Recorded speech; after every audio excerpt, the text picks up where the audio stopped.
So as much as I tried to keep it to 15 minutes, I'm sorry. I went over 15 minutes, so I have to have a second show here.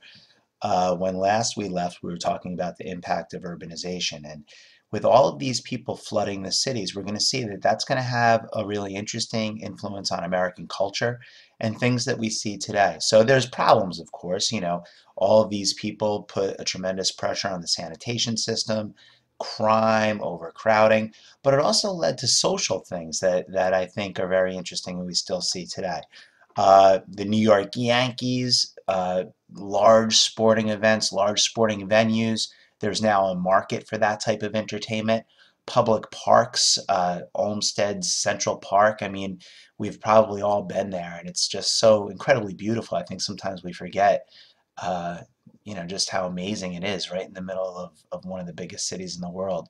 Amusement parks and amusement shows, Buffalo Bill's Wild West show was a very famous example of these. So music and culture really are the increase of urbanization really changes American social structure and culture for all time.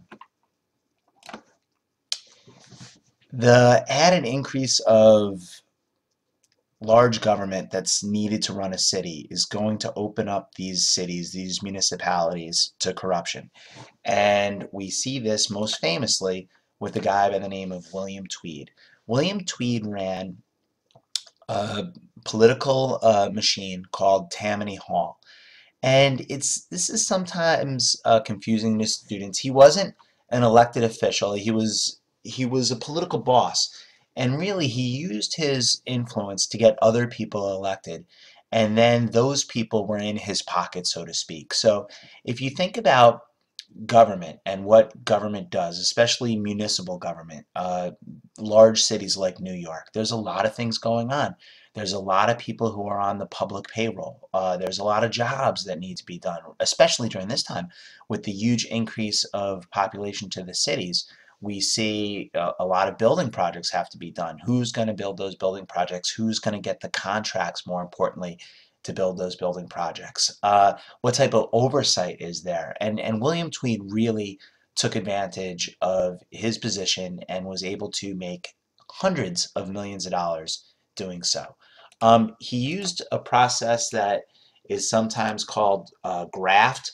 Graft is best illustrated through things like kickbacks, skimming off the top. An example of this might be you're a political figure, you're a mayor, you're an assemblyman, and you're in my pocket, and we're going to pass this law that's going to build a new schoolhouse, a town hall, a state building, and I make sure that you hire my friend's construction company. I make sure you buy lamps from my friend. Now, the friend might charge $300, $400, $500 for a lamp, $500 for a park bench when they cost $5 to buy, but there's going to be no oversight, and you're going to get all the profits to that. Maybe we'll kick some back to you. That's why it's called a kickback. And he really built the people of New York out of, like I said, hundreds of millions of dollars.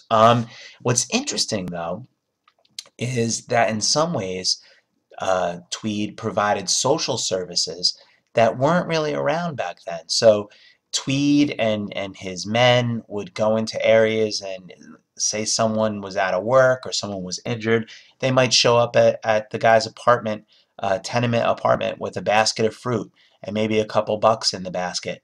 Then when election time came around, they would go and say, hey, remember we helped you out when things were tough. You got to go and vote for our man. So it's interesting. I mean, when we look at government, we look at municipalities, and we look at all the problems that cities had, especially during this time, Tweed provided some social services that weren't available. Widely, he's considered to be a corrupt individual, and I think that that's deserved. Thomas Nast, he's a muckraker, he's a political cartoonist, and he's often credited with bringing Tweed down. Thomas Nast is easily the most famous political cartoonist in American history. He's come up with many iconic images. The Republicans are their symbol is the elephant today. That's in large part because of Nast. The Democrats, their symbol is the donkey. Again, that's because of Nast. The way that we view Santa Claus, with the white beard, that's because of Nast. So Nast has had a really strong influence on American culture, but his most famous role was bringing down William Tweed.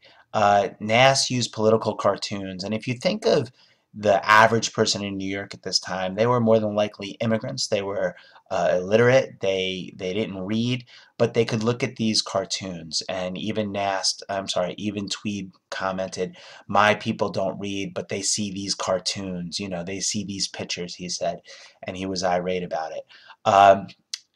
Nast is a great example of a muckraker. He's someone who's using the media, in his case political cartoons, to draw attention to a social wrong or a social evil, in this case William Tweed. And his pictures are just, great. And Tweed was such a larger than life figure. He was such an easy target for Thomas Nast, and everyone knew who Tweed was. And these pictures, these cartoons, really just brought a lot of pressure upon him. This is one of my favorites. Doesn't even have Tweed's face, but you have the big diamond pin and an image of a man that could only be Tweed, right? Eventually, Tweed, the pressure is so high that public officials feel that they have to arrest Tweed. They arrest Tweed, they bring him to trial, he's found guilty. And what happens next is really an amazing story. Tweed escapes. He escapes to Spain, and he's sitting on the beaches of Spain when someone in Spain saw this very cartoon. And Nast was so dead on with depicting Tweed that the guy got the local police, and the police arrested Tweed and sent him back to America, where Tweed died in jail. The funny little part of this is that the Spanish officials didn't really understand what Tweed had done. They thought that they had captured a famous child kidnapper. I always find that kind of funny because students sometimes have trouble interpreting cartoons, and these Spanish officials had trouble interpreting this cartoon as well. The idea here is that Tweed, when he bilks the government out of money, really he's robbing from the children. Urbanization led to, as I said before, squalid conditions for a lot of people. You have a lot of people moving into these cities, and the infrastructure was not keeping up with the number of people moving into the cities. A lot of people lived in these broken down, fire-trapped tenements, and this was illustrated, literally illustrated, by another muckraker by the name of Jacob Riis. Jacob Riis was a photojournalist, maybe one of the first people to bear that title, and he used the camera to show how the other half lives, the name of his most famous book. These images kind of speak for themselves. We've all heard the phrase, "a picture is worth 1,000 words." And when people saw this, they were really moved uh, by the images, not knowing that people lived in these conditions.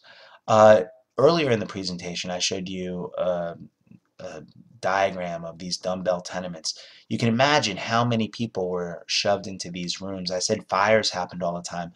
Look at this oven with all this clutter all around it. I mean, you can just see these were fire traps. And the name of this photograph is 5 cents a spot. So these people were literally paying for a spot, and we could try to count them all. They're all over the place here. Here's one, two, there's some feet jutting out here. Here's a third person, four, five, six, at least 6 or 7 people crowded into this room. Interestingly, the